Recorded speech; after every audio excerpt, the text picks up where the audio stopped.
तलवार। जादुई नगरी एक ऐसा गांव है जिस गांव में कई महावीरों का खून बहा है। बुराई पर अच्छाई की जीत के लिए 25 साल पहले आबिद ने भी अपनी जान गंवा दी, जो कि इसी समाज का वारिस था। आज 25 साल बाद समीर अपने पूर्वजों के गांव जादुई नगरी आया है। समीर एक सीधा साधा लड़का है जो फैशन के नाम पर एक ट्रांसपेरेंट चश्मा और हाथ में घड़ी पहनता है। अपने कॉलेज की पढ़ाई पूरी करने के लिए समीर अपने दोस्तों के साथ रोज शहर जाता है। समीर के पीछे से एक लड़की की आवाज आती है, समीर रुको जरा। ये आवाज माहिरा की थी, जो समीर के कॉलेज की सबसे अच्छी दोस्त है। दोनों रोज साथ में कॉलेज जाते हैं। आज समीर का थोड़ा मूड सही नहीं लग रहा था। माहिरा कहती है, क्या हुआ यार, आज मूड क्यों ऑफ है तुम्हारा? क्या फिर समीरा से लड़ाई हुई है? समीर कहता है, अरे यार तुम्हें तो पता ही है वो कितनी जिद्दी है। समीरा समीर की छोटी बहन है, जो कि एक जिद्दी लड़की है। समीर हमेशा उसकी हर जिद पूरी करता आया है, इसलिए अब वो जिद्दी बन चुकी है। समीर कहता है, अब उसकी जिद है कि मैं उसको स्कूटर खरीद के दूं, वो भी नए वाला। अब माहिरा तुम ही बताओ, मेरे पास तो इतने पैसे ही नहीं है कि मैं उसको नया स्कूटर खरीद के दूं। माहिरा कहती है, हाँ बात तो सोचने वाली है। समीर, तुम पहले पेंटिंग करते थे ना? समीर कहता है, हाँ तो इसका उससे क्या लेना देना है? माहिरा कहती है, तो तुम फिर से पेंटिंग शुरू क्यों नहीं करते?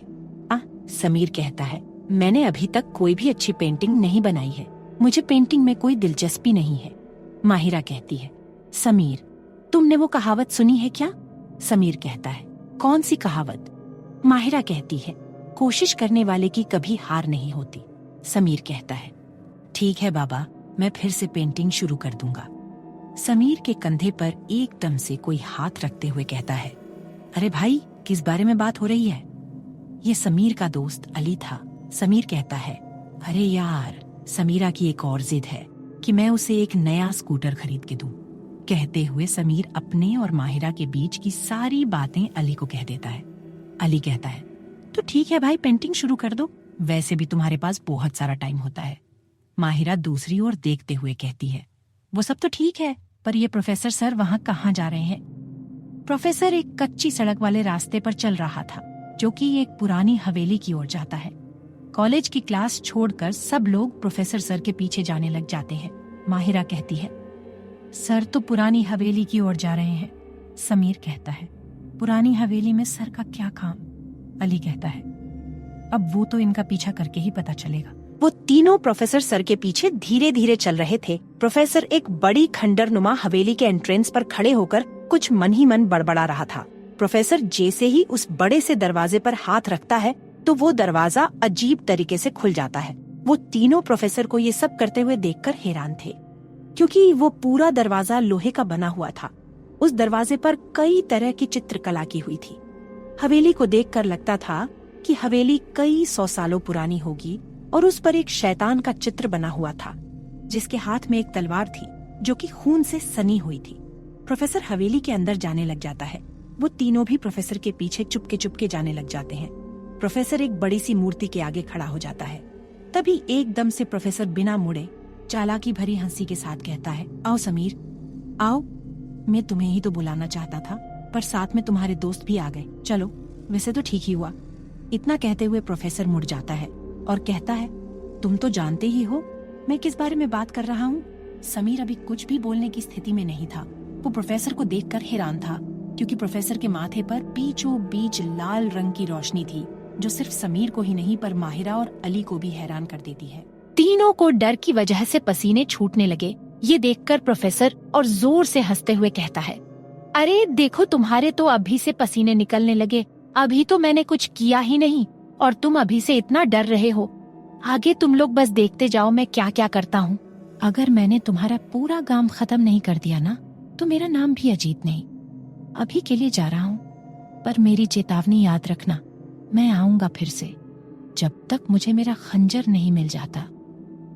कहते हुए अजित प्रोफेसर के शरीर से निकल जाता है और प्रोफेसर जमीन पर धड़ाम से गिर जाता है। समीर प्रोफेसर को उठाते हुए अली से कहता है, अली जल्दी से सर को हॉस्पिटल ले जाना होगा, जल्दी करो, मेरी मदद करो। अली, समीर और माहिरा तीनों प्रोफेसर को हॉस्पिटल में लेकर आए थे। माहिरा हॉस्पिटल के बाहर खड़ी हुई थी, जो एक बूढ़े व्यक्ति को बड़े ध्यान से देख रही थी। क्योंकि वो व्यक्ति उसे कुछ जाना पहचाना लग रहा था। बूढ़े व्यक्ति की उम्र 65 साल की होगी। उसके हाथ की 10 उंगलियों में अलग अलग प्रकार की अंगूठियां पहनी हुई थी। उसे देखकर लग रहा था कि वो कोई बाबा होगा। उस व्यक्ति ने कुर्ता पायजामा पहना हुआ था। उसके कपड़े भी काफी गंदे थे। देखने से ही पता चल रहा था कि वो काफी दिनों से नहाया नहीं है। माहिरा उस व्यक्ति को देखने में इतना व्यस्त हो गई थी कि समीर और अली काफी देर से उसके पीछे खड़े हुए थे, पर माहिरा को पता ही नहीं चला। अली कहता है, और इसे देखो, प्रोफेसर सर की इसको कोई चिंता ही नहीं है, पता नहीं कौन से ख्याल में है। माहिरा एकदम डर गई और अली को चिमटी काटते हुए गुस्से से बोली, ऐसे कोई किसी को डराता है क्या? पता है, मेरी तो जान ही हलक में आ गई थी। समीर हंसते हुए माहिरा को चिढ़ाते हुए कहता है, सच में माहिरा, मैंने तो सुना था कि माहिरा डरपोक है, पर आज देख भी लिया। माहिरा समीर के सर पर टपली मारते हुए कहती है, और तुम भी अली से कम नहीं हो, तुम तो ऐसे ही मेरा मजाक बनाते रहते हो। हाँ, और डॉक्टर ने क्या कहा? प्रोफेसर सर कैसे हैं अब? समीर कहता है, सर ठीक है, बस गिरने की वजह से सर में दर्द है। डॉक्टर ने कहा है कि घबराने वाली कोई बात नहीं है। तभी अली माहिरा से कहता है, माहिरा वैसे तुम किस बारे में सोच रही थी? माहिरा थोड़ा नाराज होकर कहती है, तुम्हें वो बाबा दिख रहे हैं जो कि कुर्ता पायजामा पहने हुए हैं। समीर कहता है, हाँ तो उनका क्या? माहिरा कहती है, वो बाबा हमारे गांव के पुराने सरपंच नहीं लग रहे क्या? अली कहता है, हाँ लग तो रहे हैं। समीर कहता है, पर वो यहाँ क्या कर रहे हैं? उन्हें तो गांव के आखिरी घर में होना चाहिए, क्योंकि जब से उन पर काले जादू का आरोप लगा है तब से वो उसी घर में रहते हैं। अली कहता है, बात तेरी सही है समीर, लेकिन क्यों ना हम उन्हीं से जाकर पूछ ले कि वो यहाँ क्या कर रहे हैं। समीर हामी भरते हुए उस व्यक्ति की ओर बढ़ने लग जाता है। समीर उस व्यक्ति के पास पहुँचने ही वाला होता है कि वो व्यक्ति समीर को रोकते हुए चिल्ला कर कहता है, तुम यहाँ क्या करने आए हो? यहाँ से चले जाओ, वरना अपने साथ पूरे गांव को लेकर मरोगे। समीर कांप उठा। अली बीच में दखल देते हुए बोला, उमर चाचा, ये आप क्या कह रहे हैं? समीर पूरे गांव के लोगों को लेकर कैसे मरेगा? उमर उदास होकर कहता है, बेटा तुम यहाँ क्यों आए? तुम्हें वहाँ शहर में ही रहना था। आज से 25 साल पहले जो हुआ वो मैं फिर नहीं देखना चाहता। समीर, तुम्हारे मम्मी पापा की जान कैसे गई? क्या तुम्हें वो पता है? समीर उदास होते हुए कहता है, हाँ पता है, हमारे घर में आग लगी थी और मम्मी पापा जल गए। मैं और समीर बच गए। अच्छा होता मैं भी जल जाता। उमर कहता है, नहीं बेटा, वो आग इत्तेफाक नहीं, साजिश थी उस शैतान की जो तुम्हें उस हवेली में मिला था। और रही बात तुम्हारे और समीरा के बचने की, तो इतना जान लो कि तुम दोनों ऐसे ही नहीं बचे हो, बल्कि तुम दोनों को बचाया गया है, क्योंकि आगे तुम्हें ही लड़ना है। सिर्फ तुम दो ही नहीं, और 2 लोग तुम्हारे साथ होंगे। उनमें से एक तुम्हारे जानने वालों कैसे है? समीर कंफ्यूज होते हुए कहता है, उनमें से एक मेरे जानने वालों में है। कौन है वो? उमर उदास होकर कहता है, मुझे नहीं पता कि वो कौन है, ना ही उस एक के बारे में मुझे कुछ पता है। तुम लोगों को मिलकर लड़ना होगा, क्योंकि तुम्हारा दुश्मन भी अकेला नहीं है। पर तुम अभी तैयार नहीं हो। तुम्हें उसके पास जाना होगा, क्योंकि वही है जो तुम्हें तुम्हारी पावर हासिल करने में मदद करेगा। समीर आश्चर्य से कहता है, पावर? कैसी पावर?